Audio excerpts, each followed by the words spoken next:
Shalom Adonai, meus irmãos, a paz do Senhor, tudo bem com você? Você está no canal Em Busca da Verdade. Meus irmãos, no dia de hoje eu queria trazer para você mais um estudo aqui sobre a lição de número 13, a lição que tem como tema a renovação da esperança. É uma lição de 13 temas e foi visto ao longo aí do trimestre, e a aula de hoje é referente à aula de 29 de junho de 2025, próximo domingo. Hoje é sexta-feira, e aí nós estamos gravando esse vídeo aqui para trazer um conteúdo legal, um conteúdo interessante para quando você for, para a escola dominical, você já está embasado com algumas, entendendo melhor de que está se falando a lição, tá certo? E aí temos o texto áureo que diz o seguinte: e 8 dias depois estavam outra vez os seus discípulos dentro e com eles Tomé. Chegou Jesus, estando as portas fechadas, e apresentou-se no meio e disse: Paz seja convosco. O texto áureo está lá em João capítulo 20, versículo 26. A verdade prática, ela diz o seguinte: a ressurreição de Cristo representa o ápice da esperança cristã. Então, eu queria trazer uma pequena reflexão antes da gente adentrar na lição acerca da verdade prática. Você pode ver, a ressurreição de Cristo apresenta o ápice da esperança cristã. Então, é muito importante o cristão ele entender a ideia da necessidade da ressurreição de Cristo. Porque, se a gente observar, a morte de Cristo, ela tem sua importância, mas ela só é completa quando acontece a ressurreição de Cristo. Então, a morte de Cristo sem a ressurreição, podemos dizer que a história ela se torna incompleta. Jesus não seria o quem é se não houvesse essa ressurreição, se não houvesse essa ressurreição de Cristo. Então, por isso que são dois acontecimentos que são complementares. A sua morte, você veja que se dá muita ênfase à morte de Cristo na cruz do Calvário, mas a ressurreição ela não pode ser passada desapercebida. É um tema muito importante, porque se a pessoa não crê na ressurreição de Cristo, essa fé ela fica inválida, entendeu? É uma fé inválida, é uma fé sem, digamos assim, sem passaporte. É como se alguém tivesse o passaporte, mas o passaporte não está carimbado, não é? Então fica sem validade o passaporte. Você não tem garantia de que vai adentrar em outra terra, em outro território, digamos assim. Então, só trazendo essa analogia para que fique bem entendido, certo? Diante dessa nova esperança, dessa esperança que todo cristão tem da ressurreição de Cristo, a Bíblia ela traz vários momentos para que haja uma testificação de que Cristo ele ressuscitou. Os evangelhos eles apresentam muitas provas, de que Cristo, ele ressuscitou. A ressurreição de Cristo, ela não poderia ficar só no aspecto espiritual. Isso é muito importante a gente entender isso. Porque se ficasse no aspecto espiritual apenas, ia ficar algo muito abstrato. Então, Cristo, sabendo disso, uma vez que ele é Deus, sabendo disso, o que é que ele faz? Ele aparece a várias pessoas, ele faz uma aparição antes dele subir aos céus. E aí a gente tem vários textos, você pode ver aí logo abaixo a leitura dos textos aí, ó, você tem, volta, você tem no quadro azul aí, ó, você tem João capítulo 20, verso 3 a 8, né? João fala sobre o testemunho e acreditou na ressurreição de Cristo, né? João testemunhou, né? A gente tem também a parte que João deu testemunho do que observou, né? O que viu.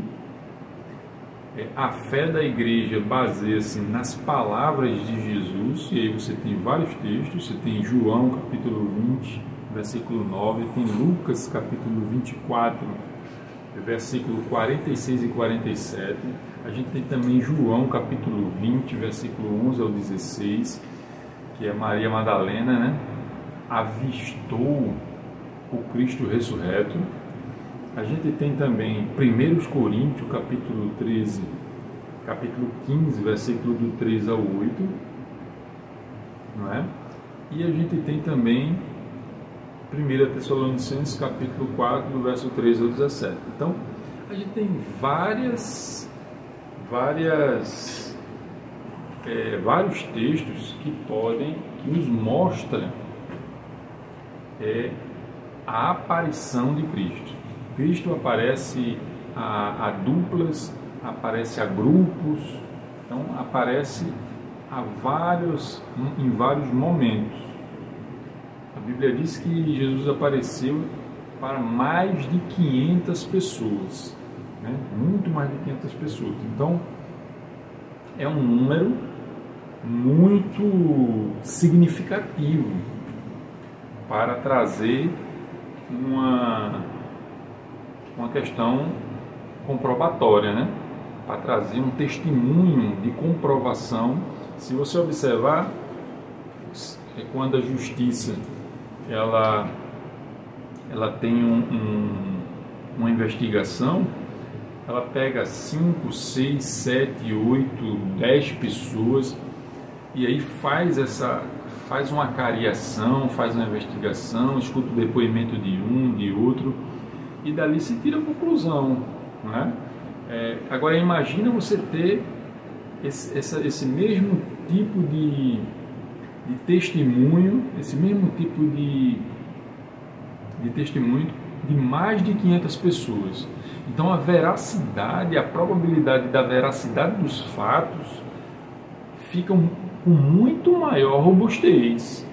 Então a possibilidade de negar os fatos, ela pode-se dizer que ela é nula, né? Ela desaparece por conta da quantidade de pessoas que estão envolvidas no caso, contando a mesma história, contando fatos, né, correlatos ali. Então, as Escrituras Sagradas tem muito isso. Eu queria fazer a leitura bíblica em classe, para a gente adiantar. No Evangelho de segundo escreveu São João, capítulo 20, versículo 19 e o 20, e do 24 ao 31. Diz o seguinte: chegada, pois, a tarde daquele dia, o primeiro da semana,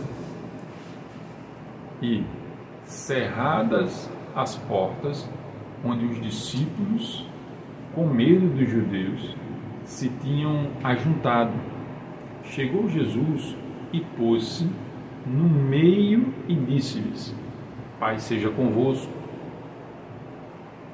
Verso 20: e dizendo isso, mostrou-lhes as mãos, e ao lado mostrou-lhes as mãos e o lado, de sorte que os discípulos se alegraram vendo o Senhor. Verso 24. Ora, Tomé, um dos 12, chamado Dídimo, não estava com eles quando veio Jesus. Disseram-lhe, pois, os outros discípulos: Vimos o Senhor. Mas ele disse-lhes: Se eu não vir o sinal dos cravos em suas mãos e não puser o dedo no lugar dos cravos e não puser a minha mão no meio, no seu lado, de maneira nenhuma o crerei. Verso 26. E 8 dias depois estavam outra vez os seus discípulos dentro, e com eles Tomé. Chegou Jesus, estando as portas fechadas, e apresentou-se no meio e disse-lhe: Paz seja convosco. Verso 27. Depois disse a Tomé: Põe aqui o teu dedo e vê as minhas mãos. Chega a tua mão e põe-na no meu lado. Não sejas incrédulo, mas crente. Tomé respondeu e disse-lhe: Senhor meu e Deus meu. Disse-lhe Jesus: Por que me viste, Tomé? Creste? Bem-aventurados os que não viram e creram. Jesus, pois, operou também, em presença de seus discípulos, muitos outros sinais que não estão escritos neste livro. Estes, porém, foram escritos para que creiais que Jesus é o Cristo, o Filho de Deus, e para que, crendo, tenhas vida em seu nome. Amém? Então, essa é a leitura bíblica em classe, e a gente vai agora adentrar na parte da introdução ali logo abaixo, que diz o seguinte: chegamos à última lição deste trimestre. A palavra define esperança e ressurreição do nosso Senhor, simboliza o ponto culminante da esperança cristã. Por meio dela conseguimos reforçar a nossa fé em Cristo, promover a alegria em vez de tristeza, afastar o medo e acolher a mensagem destemida do Evangelho. Nessa lição, somos convidados a renovar a nossa esperança. Então, o objetivo aqui dessa lição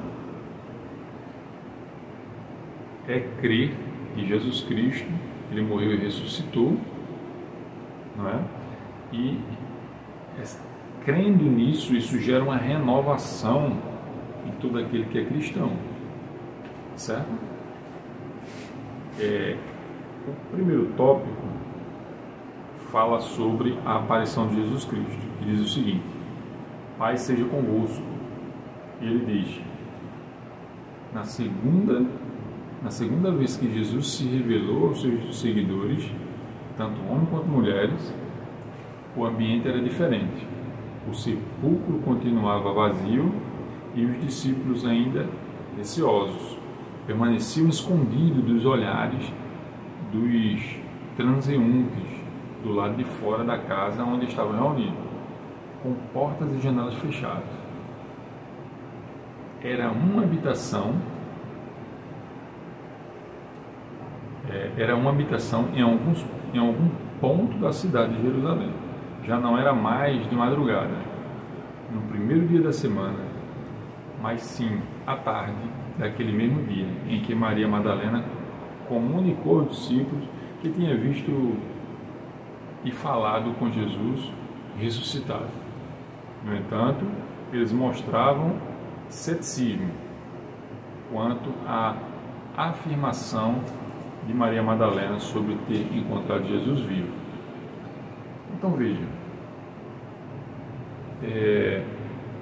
uma dorzinha meio aqui, desconfortável. Seguinte, a gente vê que na aparição de Jesus, a primeira aparição que ele faz, ele aparece a Maria Madalena, ela sai para avisar os discípulos, e os discípulos estavam dentro de uma casa, reunidos, com medo, assustados, e não era diferente, né? Às vezes na vida do ser humano é assim, quando o ser humano está seguro, né? Às vezes tem pessoas na vida da gente que a gente se sente muito seguro quando aquelas pessoas estão conosco, mas quando aquela pessoa parte, aquela pessoa se vai, a gente passa a ficar inseguro e com medo do novo, do que vai acontecer agora. Isso traz uma insegurança muito grande na vida das pessoas. Isso é normal do ponto de vista humano, né? Então, com aqueles discípulos não foi diferente. Eles estavam com medo, receosos, sem direção, sem saber o que fazer. Estavam dentro de uma casa, escondidos ali, né? No primeiro dia da semana, mas e à tarde, quando chega uma mulher para chamar os discípulos e dizer a eles que Jesus tinha ressuscitado, já não estava mais no sepulcro. Então, o sepulcro estava vazio. Existe naquele período ali existiu muita, como é que eu posso dizer, muita disseminação de notícia falsa, podemos dizer numa linguagem de hoje, né? Muita notícia falsa. Que tipo de notícia falsa? Notícia de que o corpo de Cristo tinha sido tirado do sepulcro pelos soldados e os soldados tinham escondido o corpo, não é? Existia esse comentário de que o corpo dele teria sido retirado lá do sepulcro, mas em seguida Cristo aparece. Ele aparece aos seus discípulos.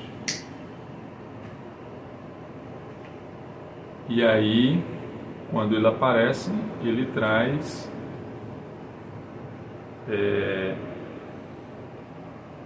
uma esperança, traz esperança para os seus discípulos, que estavam atormentados pelo medo, sentiam-se desprotegidos, de fato tinham fugido para as suas casas quando Jesus foi preso, né? Quando Jesus foi preso, os discípulos correram para suas casas. Porque é assim na vida das pessoas. Quando o bicho pega, quando as coisas apertam, muitos que estão do seu lado, a primeira coisa que faz, é correr. Você está entendendo? Ficam poucos. E aí a gente vê que desses poucos que ficaram, apenas Pedro e João ficaram, mas ficaram posicionados à distância. E aí é importante a gente entender isso. ficaram posicionados à distância. Ninguém toma partido de ninguém, não é? É muito difícil a gente ver uma pessoa tomar partido de outro. A gente vê que um exemplo na Bíblia foi Moisés, né? Moisés viu um de seus compatriotas sendo massacrado, sendo perseguido, e tomou a dor, né? Tomou a dor do seu compatriota ali no Egito. O povo estava sendo oprimido pelo faraó, e ele, com aquele chamado que ele nem sabia que tinha, mas já tinha um chamado de libertador, né? De legislador. Era um homem que já tinha um chamado para o povo, né?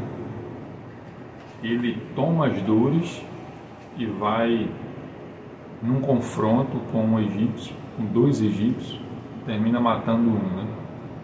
Então você vê que é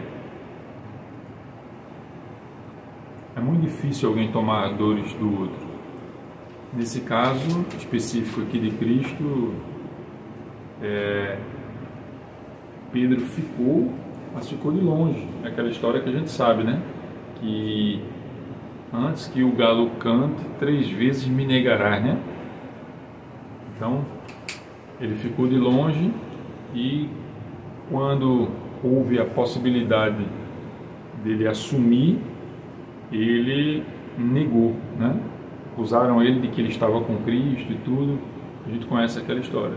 E ele negou 3 vezes. Então, dias depois, após terem recebido o Espírito Santo como Consolador, aqueles discípulos continuavam escondidos, com as portas trancadas, no mesmo local. Então veja que Jesus já tinha dado o Espírito Santo a eles, né? No versículo 22 e 23, capítulo 20, versículo 22 e 23 de João. Jesus já tinha dado o Espírito Santo a eles para que eles pregassem a palavra. Esse Espírito Santo aí foi dado para que eles tivessem a autoridade de Deus quando fossem pregar a palavra. Se perdoardes os pecados daqueles que você pregou, os pecados serão perdoados. Mas se não perdoares, eles não serão perdoados. Recebei o Espírito Santo. Então, Cristo, o Messias, o Yeshua HaMashiach, o ungido de Deus, ele deu a autoridade para a pregação da palavra aos seus discípulos. Então, muitos ficaram escondidos, com as portas trancadas no mesmo local. Quando Jesus voltou a aparecer entre eles, repetiu por 3 vezes: Pai seja convosco. Veja que eles estavam trancados numa casa. Jesus aparece: Pai seja convosco. Ele fala com eles, né? Segundo ponto, o registro das aparições de Jesus ressurreto. Então, houve registro. Então, veja como eu falei anteriormente, que a aparição de Cristo não podia ficar apenas no aspecto espiritual, né? Ou melhor, a ressurreição de Cristo. Ele precisava, era necessário que ficasse dentro do aspecto material e não no campo imaterial, porque o ser humano ele por natureza ele tem tendência ao ceticismo. Ele quer ver. Muitas vezes a gente julga, né? O Tomé, julga Tomé. Até hoje tem um jargão, né, que a gente fala, feito Tomé, só acredita vendo. Mas muitas coisas na nossa vida a gente só acredita vendo. E no caso da ressurreição de Cristo, era necessário que Jesus aparecesse, era necessário que Jesus voltasse para mostrar, para se apresentar aos discípulos que ele estava em carne e osso, não é? Você veja que até as feridas da mão dele continuavam ali. E recentemente eu entrei num debate com um irmão acerca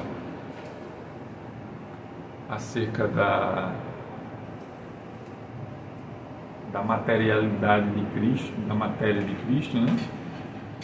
E o debate fazia a pergunta da seguinte maneira: Jesus, onde está hoje? Ele está com a sua natureza humana? O Cristo que está lá no céu está com a sua natureza humana? Né? E aí esse debate durou aí acho que um mês, a gente debatendo, um debate muito interessante. E eu quero aproveitar e deixar aqui essa pergunta para você. Você acha que Cristo, hoje onde ele está, ele continua com a mesma natureza humana? Sim ou não? Deixa aí um like, aproveita e faz um comentário aí. Coloca um comentário aí se você acha que Jesus continua com a mesma natureza humana, porque ele tinha natureza humana enquanto estava aqui na Terra, né? Era humano. E depois que foi para o céu, subiu, você acredita que ele ainda está com a mesma natureza humana? Sim ou não? Coloca aí no comentário. Então, era necessário que houvesse um registro, o registro das aparições de Jesus, Jesus ressurreto, né? Entre a sua ressurreição e a ascensão ao Pai, que ocorreram num período de 40 dias. Então, 40 dias, esse 40 é um número muito importante dentro das Escrituras.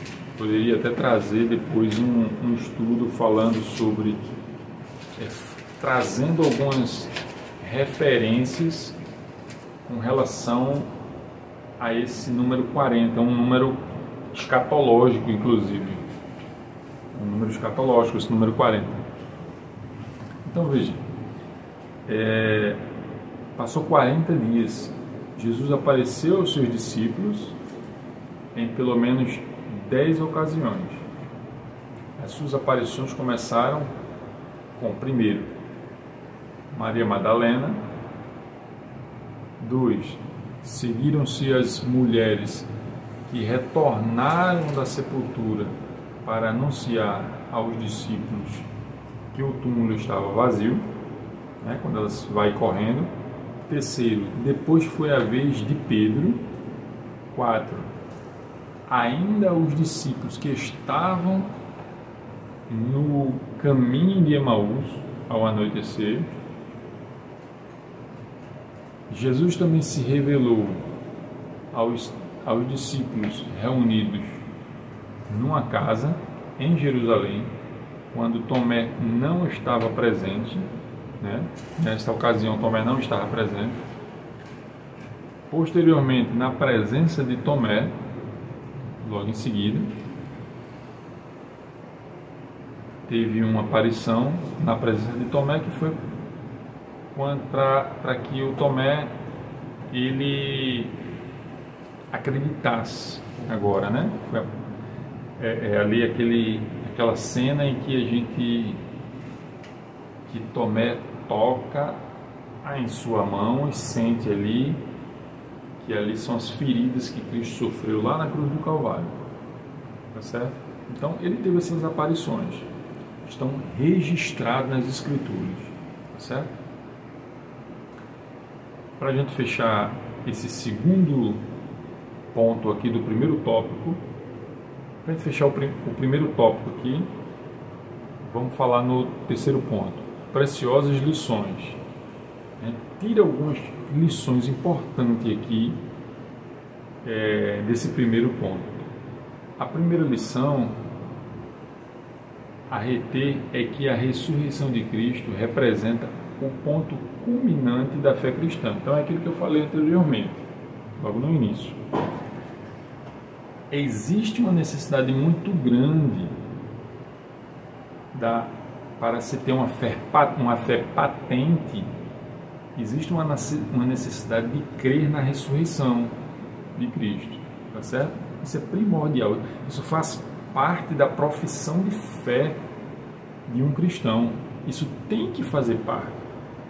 Se você se declara cristão, se você se intitula cristão e você não professa, o que é professar? Professar é de ser ativo, é de defender, é de crer, né? Professar. E professar vem de confessar. Então, se você não confessa que Cristo ressuscitou,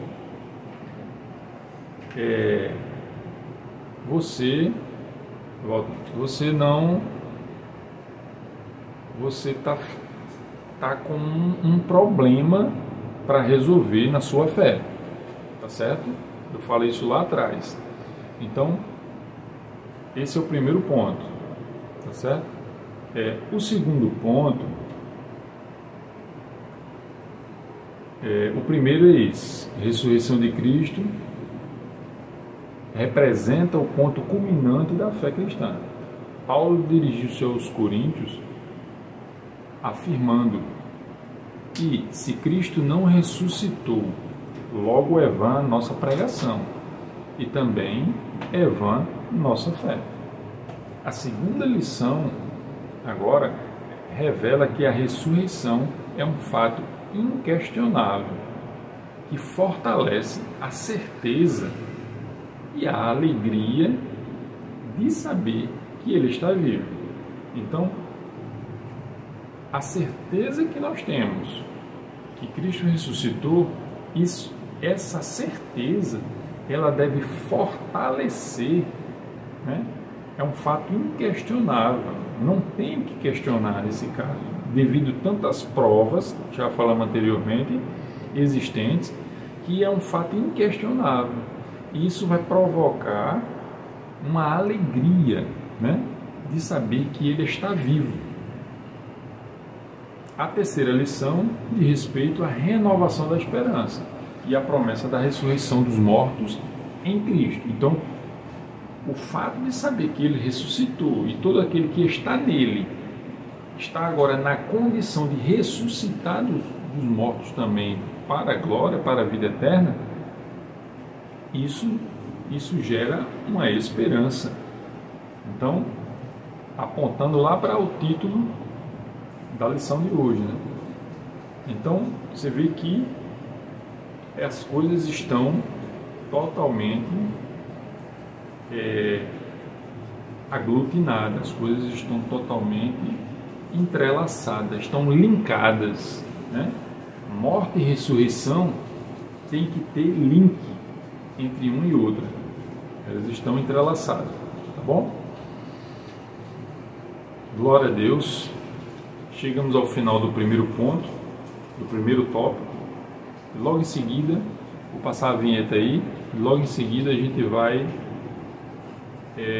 trazer o segundo tópico, falando sobre a aparição de Jesus, esperança e plena alegria.